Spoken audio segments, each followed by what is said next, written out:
Chapter 3 Faith. A pretty after-dinner speech for $1 billion. When, on the evening of 12th December 1900, some 80 of the nation's financial nobility gathered in the banquet hall of the University Club on Fifth Avenue to do honor to a young man from out of the West, not half a dozen of the guests realized they were to witness the most significant episode in American industrial history. J. Edward Simmons and Charles Stuart Smith, their hearts full of gratitude for the lavish hospitality bestowed on them by Charles M. Schwab during a recent visit to Pittsburgh, had arranged the dinner to introduce the 38-year-old steel man to Eastern banking society. But they didn't expect him to stampede the convention. They warned him, in fact, that the bosoms within New York's stuffed shirts would not be responsive to oratory, and that, if he didn't want to bore the Stillmans and Harrimans and Vanderbilts, he had better limit himself to 15 or 20 minutes of polite vaporings and let it go at that. Even John Pierpont Morgan, sitting on the right hand of Schwab as became his imperial dignity, intended to grace the banquet table with his presence only briefly. And so far as the press and public were concerned, the whole affair was of so little moment that no mention of it found its way into print the next day. So the two hosts and their distinguished guests ate their way through the usual 7 or 8 courses. There was little conversation, and what there was of it was restrained. Few of the bankers and brokers had met Schwab, whose career had flowered along the banks of the Monongahela, and none knew him well. But before the evening was over, they, and with them Money Master Morgan, were to be swept off their feet, and $1 billion baby, the United States Steel Corporation, was to be conceived. It is perhaps unfortunate, for the sake of history, that no record of Charlie Schwab's speech at the dinner ever was made. He repeated some parts of it at a later date during a similar meeting of Chicago bankers. And still later, when the government brought suit to dissolve the Steel Trust, he gave his own version, from the witness stand, of the remarks that stimulated Morgan into a frenzy of financial activity. It is probable, however, that it was a homely speech, somewhat ungrammatical, for the niceties of language never bothered Schwab, full of epigram and threaded with wit. But aside from that, it had a galvanic force and effect upon the 5 billions of estimated capital that was represented by the diners. After it was over and the gathering was still under its spell, although Schwab had talked for 90 minutes, Morgan led the orator to a recessed window where, dangling their legs from the high, uncomfortable seat, they talked for an hour more. The magic of the Schwab personality had been turned on, full force, but what was more important and lasting was the full-fledged, clear-cut program he laid down for the aggrandizement of steel. Many other men had tried to interest Morgan in slapping together a steel trust after the pattern of the biscuit, wire and hoop, sugar, rubber, whiskey, oil or chewing gum combinations. John W. Gates, the gambler, had urged it, but Morgan distrusted him. The Morey boys, Bill and Jim, Chicago stock jobbers who had glued together a match trust and a cracker corporation, had urged it and failed. Elbert Gary, the sanctimonious country lawyer, wanted to foster it, but he wasn't big enough to be impressive. Until Schwab's eloquence took J.P. Morgan to the heights from which he could visualize the solid results of the most daring financial undertaking ever conceived, the project was regarded as a delirious dream of easy money crackpots.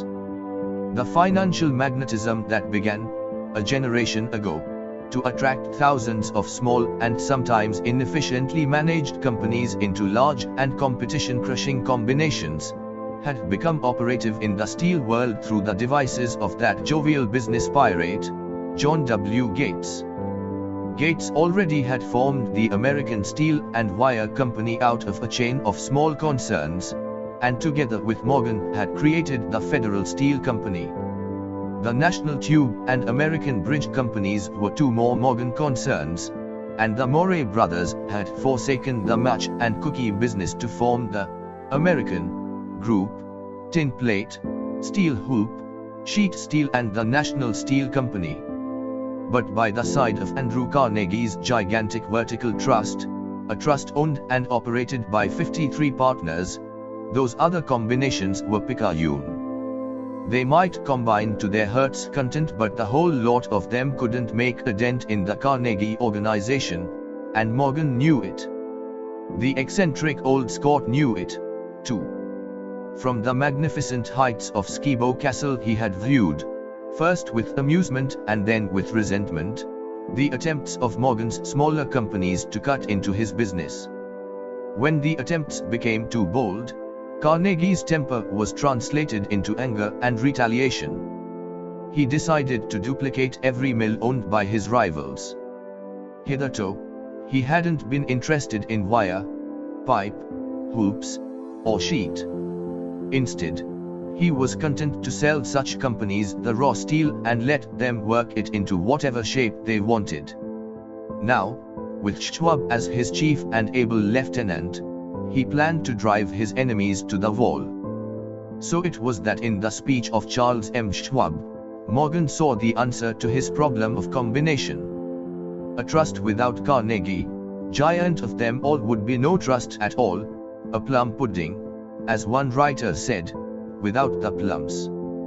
Schwab's speech on the night of 12th December 1900 undoubtedly carried the inference, though not the pledge, that the vast Carnegie enterprise could be brought under the Morgan tent. He talked of the world future for steel, of reorganization for efficiency, of specialization, of the scrapping of unsuccessful mills and concentration of effort on the flourishing properties, of economies in the ore traffic, of economies in overhead and administrative departments, of capturing foreign markets. More than that, he told the buccaneers among them wherein lay the errors of their customary piracy. Their purposes, he inferred, had been to create monopolies, raise prices, and pay themselves fair dividends out of privilege. Schwab condemned the system in his heartiest manner. The short-sightedness of such a policy, he told his hearers, lay in the fact that it restricted the market in an era when everything cried for expansion. By cheapening the cost of steel, he argued, an ever-expanding market would be created, more uses for steel would be devised, and a goodly portion of the world trade could be captured. Actually, though he did not know it, Schwab was an apostle of modern mass production. So the dinner at the University Club came to an end. Morgan went home to think about Schwab's rosy predictions. Schwab went back to Pittsburgh to run the steel business for Andrew Carnegie, while Gary and the rest went back to their stock tickers to fiddle around in anticipation of the next move. It was not long coming. It took Morgan about 1 week to digest the feast of reason Schwab had placed before him. When he had assured himself that no financial indigestion was to result, he sent for Schwab, and found that young man rather coy. Mr. Carnegie, Schwab indicated, might not like it if he found his trusted company president had been flirting with the Emperor of Wall Street, the street upon which Carnegie was resolved never to tread. Then it was suggested by John W. Gates, the go-between, that if Schwab happened to be in the Bellevue Hotel in Philadelphia, J.P. Morgan might also happen to be there. When Schwab arrived, however, Morgan was inconveniently ill at his New York home, and so, on the elder man's pressing invitation, Schwab went to New York and presented himself at the door of the Finances Library. Now certain economic historians have professed the belief that from the beginning to the end of the drama, the stage was set by Andrew Carnegie, that the dinner to Schwab, the famous speech, the Sunday night conference between Schwab and the Money King, were events arranged by the canny Scot. The truth is exactly the opposite. When Schwab was called in to consummate the deal, he didn't even know whether The little boss, as Andrew was called, would so much as listen to an offer to sell, particularly to a group of men whom Andrew regarded as being endowed with something less than holiness. But Schwab did take into the conference with him, in his own handwriting, 6 sheets of copperplate figures, representing to his mind the physical worth and the potential earning capacity of every steel company he regarded as an essential star in the new metal firmament. 4 men pondered over these figures all night. The chief, of course, was Morgan, steadfast in his belief in the divine right of money. With him was his aristocratic partner, Robert Bacon, a scholar and a gentleman. The third was John W. Gates, whom Morgan scorned as a gambler and used as a tool. The fourth was Schwab, who knew more about the processes of making and selling steel than any whole group of men then living. Throughout that conference, the Pittsburgh's figures were never questioned. If he said a company was worth so much, then it was worth that much and no more. He was insistent, too, upon including in the combination only those concerns he nominated. He had conceived a corporation in which there would be no duplication, not even to satisfy the greed of friends who wanted to unload their companies upon the broad Morgan shoulders. Thus he left out, by design, a number of the larger concerns upon which the walruses and carpenters of Wall Street had cast hungry eyes. When dawn came, Morgan rose and straightened his back.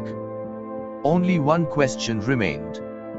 "Do you think you can persuade Andrew Carnegie to sell?" he asked. "I can try," said Schwab. "If you can get him to sell, I will undertake the matter," said Morgan. So far so good. But would Carnegie sell? How much would he demand? Schwab thought about $320 million. What would he take payment in? Common or preferred stocks? Bonds? Cash? Nobody could raise $1/3 billion in cash. There was a golf game in January on the frost-cracking heath of the St. Andrews Links in Westchester, with Andrew bundled up in sweaters against the cold, and Charlie talking volubly, as usual, to keep his spirits up. But no word of business was mentioned until the pair sat down in the cozy warmth of the Carnegie cottage hard by. Then, with the same persuasiveness that had hypnotized 80 millionaires at the University Club, Schwab poured out the glittering promises of retirement in comfort, of untold millions to satisfy the old man's social caprices. Carnegie capitulated, wrote a figure on a slip of paper, handed it to Schwab and said, "All right, that's what we'll sell for." The figure was approximately $400 million, and was reached by taking the $320 million mentioned by Schwab as a basic figure, and adding to it $80 million to represent the increased capital value over the previous 2 years. Later, on the deck of a transatlantic liner, the Scotsman said ruefully to Morgan, "I wish I had asked you for $100 million more." "If you had asked for it, you'd have gotten it," Morgan told him cheerfully. There was an uproar, of course. A British correspondent cabled that the foreign steel world was appalled by the gigantic combination. President Hudley, of Yale, declared that unless trusts were regulated, the country might expect an emperor in Washington within the next 25 years. But that able stock manipulator, Keene, went at his work of shoving the new stock at the public so vigorously that all the excess water, estimated by some at nearly $600,000,000, was absorbed in a twinkling. So Carnegie had his millions, and the Morgan Syndicate had $62 million for all its trouble, and all the boys, from Gates to Gary, had their millions. The 38-year-old Schwab had his reward. He was made president of the new corporation and remained in control until 1930. The dramatic story of big business, which you have just finished, was included in this book, because it is a perfect illustration of the method by which desire can be transmuted into its physical equivalent. I imagine some readers will question the statement that a mere, intangible desire can be converted into its physical equivalent.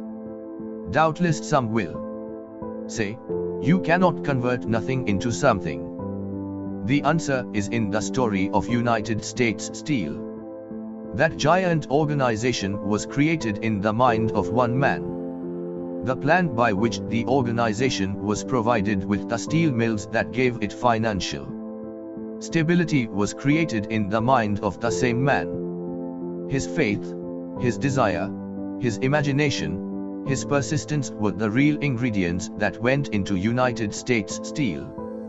The steel mills and mechanical equipment acquired by the corporation, after it had been brought into legal existence, were incidental, but careful analysis will disclose the fact that the appraised value of the properties acquired by the corporation increased in value by an estimated $600 million, by the mere transaction which consolidated them under one management. In other words, Charles M. Schwab's idea, plus the faith with which he conveyed it to the minds of J.P. Morgan and the others, was marketed for a profit of approximately $600 million. Not an insignificant sum for a single idea. What happened to some of the men who took their share of the millions of dollars of profit made by this transaction, is a matter with which we are not now concerned. The important feature of the astounding achievement is that it serves as unquestionable evidence of the soundness of the philosophy described in this book, because this philosophy was the warp and the woof of the entire transaction. Moreover, the practicability of the philosophy has been established by the fact that the United States Steel Corporation prospered, and became one of the richest and most powerful corporations in America, employing thousands of people, developing new uses for steel, and opening new markets, thus proving that the $600 million in profit which the Schwab idea produced was earned. Riches begin in the form of thought. The amount is limited only by the person in whose mind the thought is put into motion. Faith removes limitations. Remember this when you are ready to bargain with life for whatever it is that you ask as your price for having passed this way. Remember, also, that the man who created the United States Steel Corporation was practically unknown at the time. He was merely Andrew Carnegie's Man Friday, until he gave birth to his famous idea. After that he quickly rose to a position of power, fame, and riches. There are no limitations to the mind except those we acknowledge. Both poverty and riches are the offspring of thought.